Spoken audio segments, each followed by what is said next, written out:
ఉన్న ప్రభుత్వం భారతీయ జనతా పార్టీ ప్రభుత్వం.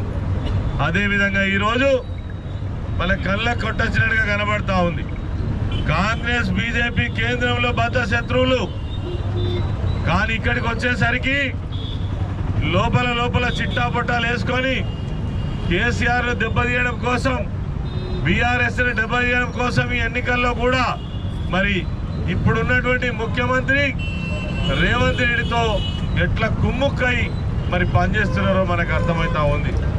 చెప్పేటి ఏమో మాటలు, చేసేటి ఏమో ఒక నీచమైనటువంటి పనులు.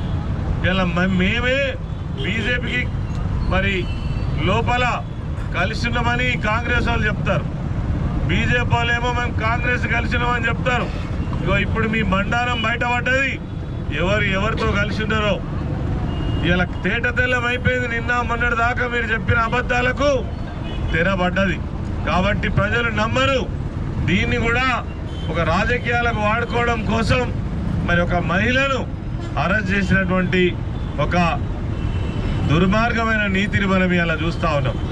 అదేవిధంగా నరేంద్ర మోడీ పాలన వచ్చిన నుంచి ఏ వర్గానికి న్యాయం జరిగింది? ఒకవైపు ఢిల్లీలో, హర్యానాలో రైతులు తమ హక్కుల కోసం పోరాటం చేస్తే రైతుల పైన స్వయంగా కేంద్ర మంత్రిగా ఉన్నటువంటి వాళ్ళ తనయుడే రైతుల మీద కారెక్కిపించి చంపించినటువంటి సంఘటన. దాదాపు 250 మంది రైతులు ప్రాణదానం చేస్తే నీ నల్ల చట్టాలను రద్దు చేసుకున్నటువంటి చరిత్ర ఈ ప్రభుత్వానికి ఉన్నది. అదేవిధంగా మరి ఎప్పుడు ఎన్నికలు వస్తే అప్పుడు దేశ సరిహద్దుల్లో అలజడి సృష్టించి అనేక మంది సైనికులను పొట్టన పెట్టుకొని మేము దేశ భద్రత కోసమే కొట్లాడుతున్నాం, మేమే నిజమైన దేశ భక్తులమని ఈరోజు సమాజాన్ని, దేశాన్ని మభ్యపెట్టి నమ్మిస్తున్నటువంటి నీచ చరిత్ర ఇలా భారతీయ జనతా పార్టీ కనబడతా ఉంది. పుల్వామా ఘటనలో ఆనాడు అనేక మంది సైనికులు చనిపోతే నువ్వు కాపాడలేనటువంటి దుస్థితి, రైతులను కాపాడలేనటువంటి దుస్థితి, ఇలా దేశాన్ని అధోగతి పాలు చేసినటువంటి దుస్థితి. రామ మందిర నిర్మాణం మనందరికి కూడా ఆత్మ గౌరవం, కానీ అదొక్కటే దేశం యొక్క సమస్యలకు పరిష్కారం కాదని బీజేపీ ప్రభుత్వం గుర్తించాలి. ఇలా మతం మత్తు లాంటిది అనేటువంటిది ఆనాడు కార్ల్ మార్క్స్ గారు చెప్పారు. ఇలా దేశంలో ఉన్నటువంటి అనేకమైనటువంటి చదువుకున్నటువంటి విజ్ఞానవంతులు కూడా మీ యొక్క మరి ఉచ్చులో ఇరుక్కొని దేశ సమగ్రతకు, దేశ అభివృద్ధికి కుంటుపడేటువంటి కార్యక్రమాలు మీరు చేస్తూ ఉన్నారు. ఇది సరైనది కాదు.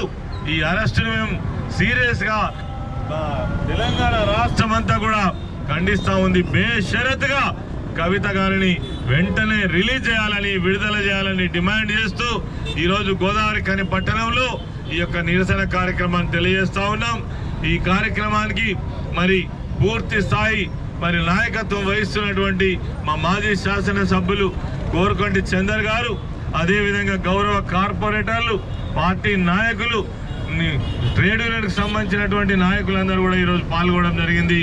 వారందరికీ కూడా ఉద్యమ నమస్కారాలు తెలియజేస్తూ, ఏది ఏమైనా మరి బీఆర్ఎస్ పార్టీని మీరు ఏం చేయలేరు. ఎందుకంటే తెలంగాణ రాష్ట్ర సాధన ఉద్యమాన్ని నిర్మించి ప్రజల మనసుల్లో ఉన్నటువంటి నాయకుడు కేసీఆర్ గారు.